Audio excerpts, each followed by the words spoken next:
हरे कृष्णा। तो आज हम लोग एक बहुत ही सुंदर विषय में चर्चा करेंगे। वो विषय है भगवान कृष्णा, भगवान रामचंद्र अपने भक्तों के लिए रोते हैं, अपने प्रजा के लिए, अपने जो उनका बिछड़ा हुआ भक्त है उसके लिए बहुत रोते हैं। इस संबंध में हम लोग चर्चा करेंगे। भगवान रामचंद्र जब कल मिलेंगे राज तिलक, तो पहले दिन की बात है। पहले दिन में क्या हुआ, मंथरा ने देखा कि चारों तरफ पूरा खिलखिलाती, सभी हंसी, पूरी तरह से एकदम नाच गाना कि कल रामचंद्र का राज तिलक होगा, राम हमारे युवराज बनेंगे। सभी खुशी से नाचने लगे। तो ऐसी स्थिति को देखकर मंथरा ने सोचा कि क्या हो रहा। तब मंथरा उनके पास गई और बोली कि आप लोग किस विषय में इतना हंस रही हो, खेल रही हो, नाच रही हो, कूद रही हो, क्या बात है। तब अयोध्या वासियों ने कहा कि मंथरा, आपको पता नहीं है, उस राजमहल में रहती हो, कल रामचंद्र का राज तिलक है, कल हमारे राम युवक बनेंगे। तो बोले कि अच्छा। तब मंथरा और कुछ दूसरा कुछ सुने नहीं, वो चले आए राजमहल में। राजमहल में जाके जहाँ पर कैकेयी सोई हुई थी, जिस रूम में, बेडरूम में चली गई और बोले कि कैकेयी, आप यहाँ पे सो रही है, आपको पता है क्या होने वाली है। पूरी तरह से आपका जो संसार, आपका जो जीवन चौपट बन जाएंगे, क्योंकि आप पूरी तरह से बर्बाद हो जाएंगे। इसीलिए आपका क्या कर्तव्य, अभी तुरंत आप चले जाओ राजा दशरथ के पास, और दशरथ के पास जाकर बोलो कि मुझे आपका जो खोया हुआ आप जो मुझे वरदान दिए थे बहुत दिन पहले विवाह से पूर्व, वो वरदान मुझे फुलफिल करना है, 2 वर मांगना है। तो कैकेयी ने बोले, माँ आप ये क्या बात कर रही हो। बोले रामचंद्र अभिषेक कल वो युवराज बन गए, ये तो बहुत खुशी की बात है, वो बड़े पुत्र है ना हम सबके, राम लक्ष्मण भरत शत्रुघ्न। रामचंद्र तो बड़े पुत्र है, ये तो कर्तव्य है कि उनके पिता का कर्तव्य से बड़े पुत्र को ही, ज्येष्ठ पुत्र को ही राजा बनाना, ये तो खुशी की बात है, हम भी तो इसमें सहमत हैं। तब मंथरा ने ऐसा चाल चले कि देखिए कैकेयी, अगर मान लीजिए रामचंद्र राजा हो गए, तो राजा होने के बाद उनकी माँ कौशल्या, राजा की माँ मतलब उनका पोजीशन समझते ना, उसका पद इस तरह की, राज रानी, राजा की माँ, राजमाता, आपका दशा क्या होगा बोलिए। तो कैकेयी को इस तरह समझाने लगी मंथरा, बोले कि आप उस घर की दासी बने रहेगी, दासी।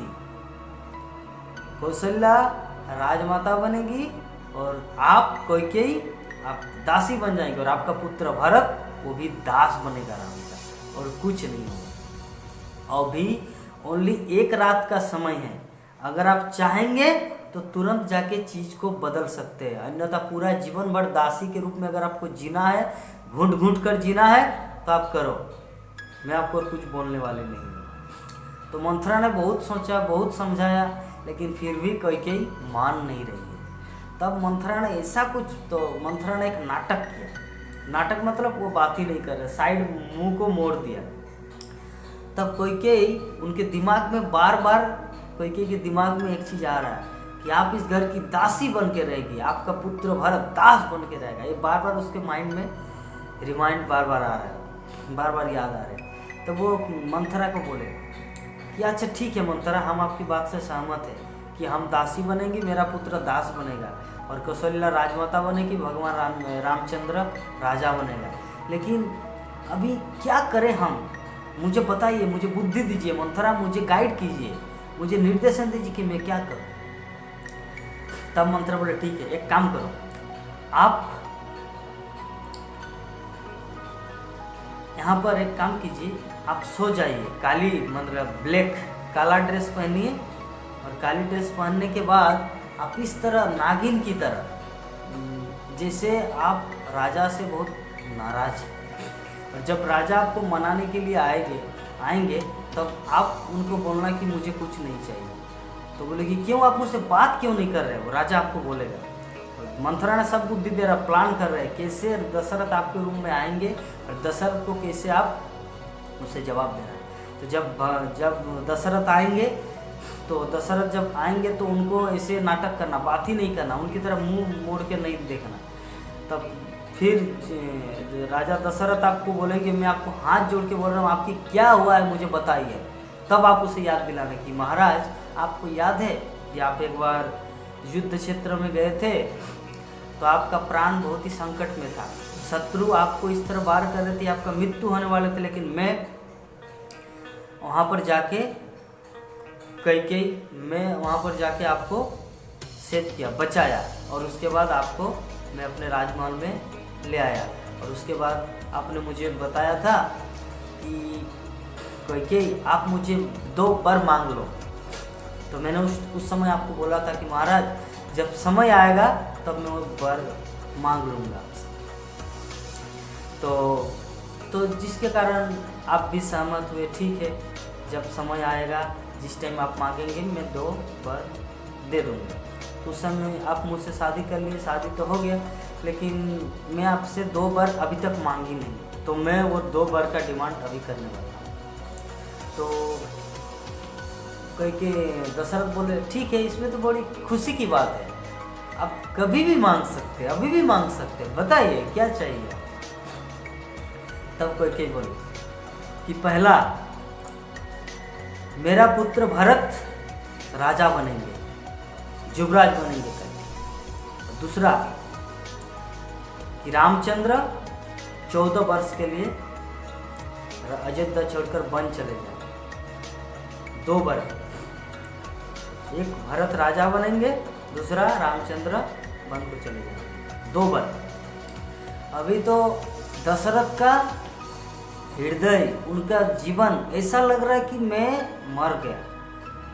तो अभी क्या करें, पहले वचनबद्ध है, रघुकुल रीत सदा चली आई, जान जाई मगर प्राण जाई मगर वचन ना जाए। ये रघुकुल की रीत है, राजा रघु से ये मतलब परंपराएं आ रही है कि वचन का इतना वैल्यू है, वचन का इतना मूल्य है कि प्राण निकल जाए तो निकल जाए, कोई बात नहीं, लेकिन वचन मुकर नहीं होना चाहिए। वचन एकदम परफेक्ट, जो बोले है उसको पूरा करना। तो दशरथ इस सोच में डूब गए कि मैं अपने प्रिय पुत्र राम, जिसके बिना वही मेरा जीवन है, वही मेरा आत्मा है, वही मेरा सांस है, और उस राम को मैं वन भेज दूं। और उस समय का वन तो वन होता है, वन का मतलब कोई गार्डन नहीं, कोई बगीचा नहीं, उस समय का वन तो वन होता है बाबा। तो दशरथ पूरी तरह से चिंता में डूब गई, क्या करेंगे। तो ऐसे में क्या हुआ, अभी तो वचनबद्ध है, दूसरा कि भरत को राजा बनाना है, राम को वनवास भेजना है। तो सुबह हो गया, पूरा रात भर वहाँ पर उसी रूम में, कैकेयी के रूम में ही अचेतन अवस्था में दशरथ पड़े रहे। तो सुबह का समय हुआ, तो सुबह में सभी तैयारियां हो रही है। वशिष्ठ ने बोला कि राम आप एक काम कीजिए, आप सब कुछ तैयारी कीजिए, आपको आज राज तिलक करवाया जाएगा, युवराज तिलक। तो बोले ठीक है गुरुदेव। तो सब कुछ रेडी है, अभी राज तिलक करने वाले, अभी बाकी क्या है, राजा। दशरथ जब तक आके रिकमेंडेशन नहीं करेगा, संस्तुति नहीं करेंगे, तब तक ये संभव नहीं है। तो अभी सभी दिख रहा कि राजा कहाँ है। तो भगवान रामचंद्र ने बोला कि मंत्री सुमंत आप जाके देखिए तो महाराज। तो सुमंत गए महाराज के पास, दशरथ के पास। तो दशरथ तो अपने रूम में नहीं है, तो देखा कि आपका कैकेयी के रूम में। तो वहाँ पे जाके बोले कि राजा क्या बात है, आप चलिए, रामचंद्र का राज तिलक होने वाला है। तो वो सुमंत की बात को माना नहीं, अचेतन अवस्था में ही पड़े रहे। तब वो सुमंत आके वार्ताएं यहाँ पर वशिष्ठ मुनि को दिया और रामचंद्र को दिया। तो जब रामचंद्र को पता चला, यहाँ पर आके सुमंत बता दिए ऐसे ऐसे है, अचेतन अवस्था में महाराज दशरथ कैकेयी माता कैकेयी के रूप में पड़े। तो रामचंद्र दौड़ के चला गया, बोले क्या हुआ पिताश्री, क्या हुआ? तो वह अभी मुंह खोला और राम को देख के पूरा रोने लगा। तो अभी कुछ बता नहीं पा रहा है, दशरथ कुछ बता नहीं पा रहे क्या होगा क्या नहीं, क्या हुआ है, क्या वचन दिया। तो अभी माता के पास गए, क्योंकि माँ आप बताइए ना, आप क्या हो, क्या हुआ, क्या हुआ, प्लीज बताइए। फिर कैकेयी ने बता दिए कि आपका पिता ने मुझे 2 वरदान दिए थे, 2 वर दिया था, 2 प्रॉमिस किया था, किंतु आज वो 2 प्रॉमिस करने में ये हिचक रहा है कि किस तरह का राजा है, इसीलिए यहाँ पे अचेतन अवस्था में पड़े हुए। तो बोले कि आप मुझे बताइए माता श्री, आप मुझे बताइए, मैं उनका पुत्र हूँ और मैं अपनी जान वचन सब कुछ देकर वो पूरा करूँगा, आप बताइए। बोले ठीक है, अगर ऐसा बात है तो सुन। तो बोले कि मेरा पुत्र भरत राज तिलक उनको वो युवराज घोषित करे जाएंगे, वो राजा बनेगा भविष्य में, और आपको 14 वर्ष के लिए वनवास जाना है, अयोध्या छोड़ना पड़ेगा। तो रामचंद्र बोले इतनी थोड़ी सी बात के लिए इतनी बड़ी माँ। तब जैसे ऐसे बात की तो दशरथ अचेतन से चेतन आ गया। जैसे बोले कि थोड़ी सी छोटी सी बात के लिए इतनी बड़ी कलह, आप मुझे बता देना है कब जाना है। डायरेक्ट बोला रामचंद्र, क्या बताए, क्या मैं माँ से कौशल्या से दर्शन करूं या अभी चले? अभी जाना है मुझे राम वन में, या माँ कौशल्या से एक बार दर्शन करना है? ऐसा बात हुआ। तब दशरथ बोले कि राम क्या बोल रहे आप, इस कुलांगारिनी इस कैकेयी की बात में मत आना, ये मेरे जीवन को खा लिए। ऐसे करके राम उसको मतलब दशरथ कैकेयी को पूरा गाली देने लगे। तो ऐसे बोले कि नहीं पिताश्री, आप रघुकुल के वंशज हैं और आपने वचन दिया माँ को, उस वचन को पूरा करना ये आपका धर्म है, और इस धर्म की रक्षा के लिए मैं आपका पुत्र राम आपको सहायता कर रहे, हम बन जाने के लिए प्रस्तुत, आप भरत को बैठा लीजिए राज सिंहासन में, या युवराज के रूप में राज तिलक करवाए। तो ऐसे में घटना घट चुकी कि भरत राज्य भी राज तिलक हो गया उनका, और भगवान रामचंद्र चित्रकूट क्या बोलते हैं यहाँ पर आए, वन में आए। तो वन में जब वो कुटिया में भगवान रामचंद्र सीता के साथ, भगवान रामचंद्र रात भर सोते नहीं थे। लक्ष्मण जो है ना वो तो सोते नहीं, क्योंकि सुमित्रा ने उसको वचन दिया था कि आज से राम तुम्हारा पिता है और सीता तुम्हारी माँ। एक पुत्र का कर्तव्य माता पिता की सच्चे रूप में सेवा करना,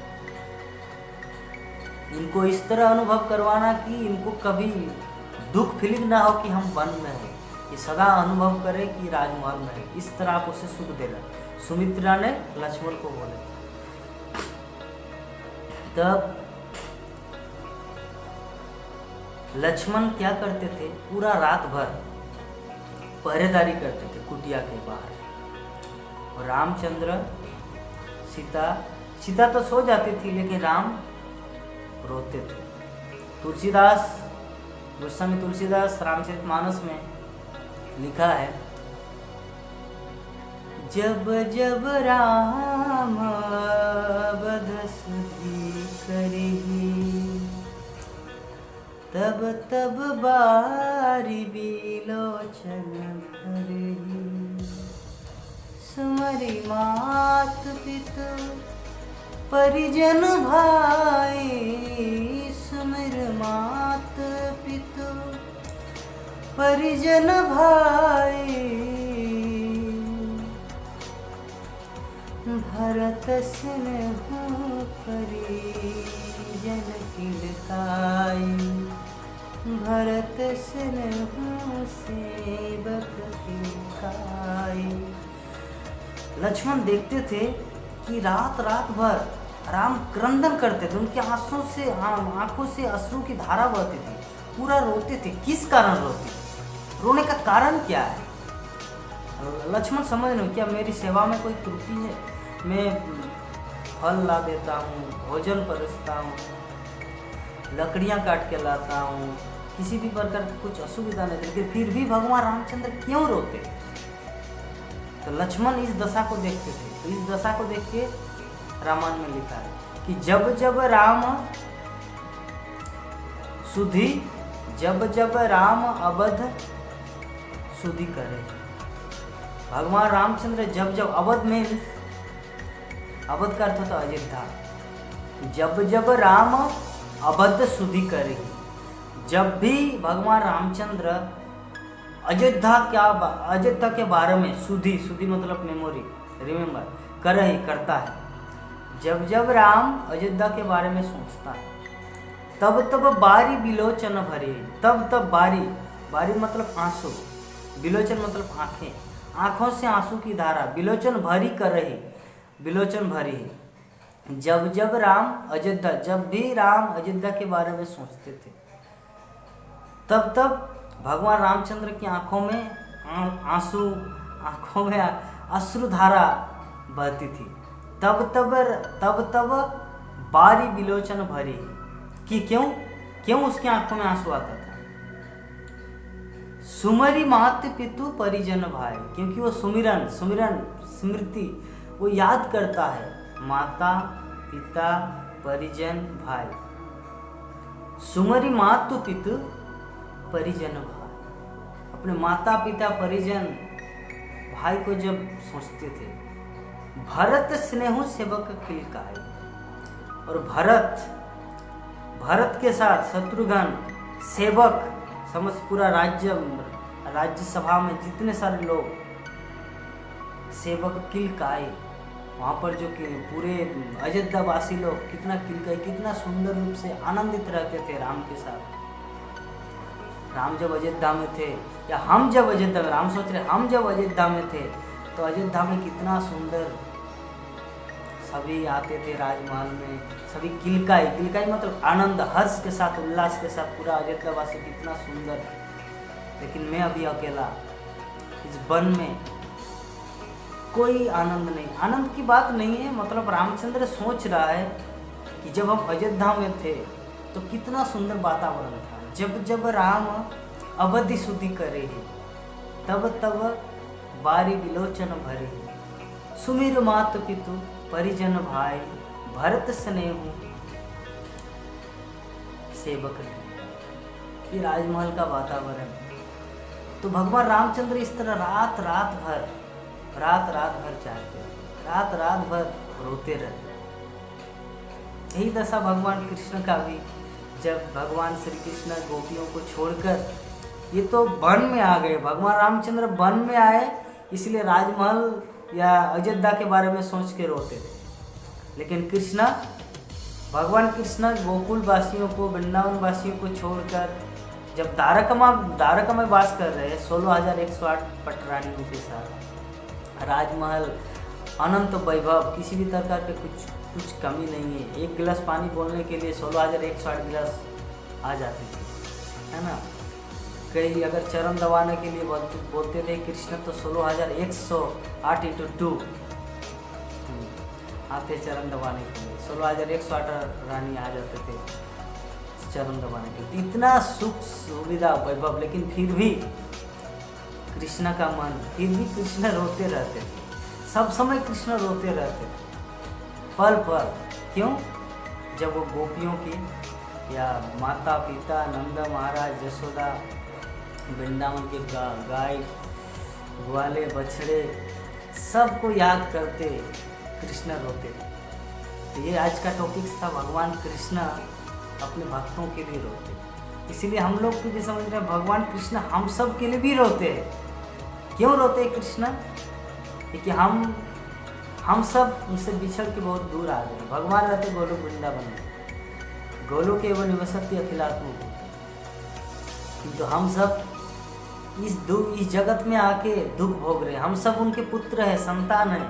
लेकिन जब कृष्ण का संतान, जब किसी पिता का संतान उनसे बिछड़ जाता है तो उनको दुख होता है कि मेरा पुत्र कहाँ चला गया मुझे छोड़कर।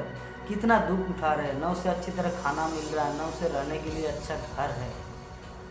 यही पुत्र समझता है ना।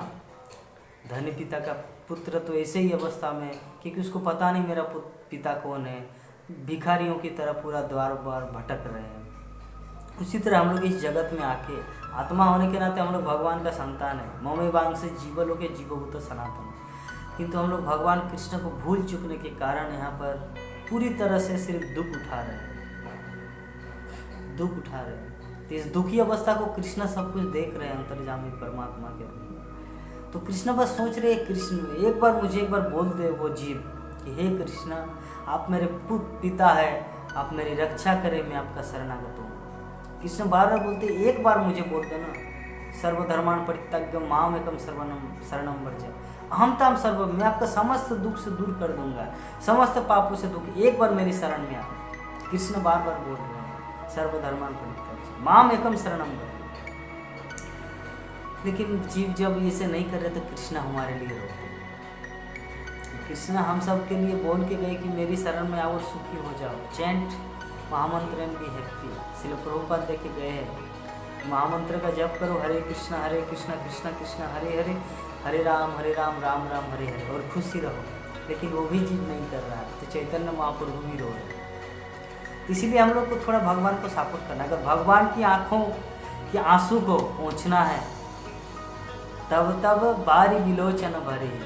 अगर भगवान की आंखों के आंसू को पोंछना है तो हमारा एक परम दायित्व, कर्तव्य, उत्तरदायित्व है कि खुद को कृष्ण भक्त बनाना है, खुद को भगवान के प्रति सरेंडर करना कि हे प्रभु, हे कृष्णा, मैं जन्म जन्मांतर आपको भूल कर आपको बहुत कष्ट दिया, क्योंकि मैं आपको भूल गया, लेकिन आपको तो याद है ना कि मैं आपका पुत्र हूँ। तो जिसके कारण मेरा दुख दुर्दशा को देखकर आपको बहुत तकलीफ होता है, बहुत आपको दर्द होता है, जिसके कारण आप रोते हैं। तो हे प्रभु, आज से आप ये रोना बंद करो, आज से मैं आपके प्रति सरेंडर हो रहा हूँ, मैं आपके प्रति आज से शरणागत हो रहा हूँ, मैं आपका भक्त बनने जा रहा हूँ। कृपा करके आप अपना ये रोना बंद कीजिए और मैं आपका हरि नाम का जप करूँ। हरे कृष्णा कृष्णा कृष्णा हरे हरे, हरे राम राम राम हरे। अगर हम लोग हरि नाम जप करेंगे तो भगवान रोना बंद करेंगे। क्योंकि जब महाप्रभु इस जगत में आए नवद्वीप मायापुर धाम में, तो बच्चे रोने का मतलब क्या? जब बच्चा रोता है माँ को पुकारते कि मुझे दूध पिला। तो महाप्रभु जैसे रोते थे तो दूध पिलाते थे, लेकिन उसे वो दूध नहीं पीती। कोई किसी दूसरे के गोद में जाती थी, वो नहीं बंद करती थी अपना रोना। लेकिन जब कोई बोलते हे हरि, इस बच्चे को कैसे चुप करवाए, तो जैसे बोलते हे हरि तो महाप्रभु चुप हो जाते, मतलब छोटा बच्चा निमाय चुप हो जाते। तो भाई ये सब आश्चर्य है कि इतना देर तक रो रहे थे, लेकिन जब हम बोले हे हरि तो चुप हो गए। तो उसके बाद सभी अपने अपने काम में लगे। तो महाप्रभु और रोने लगता था, तो वो बोले कि ओ गोविंद।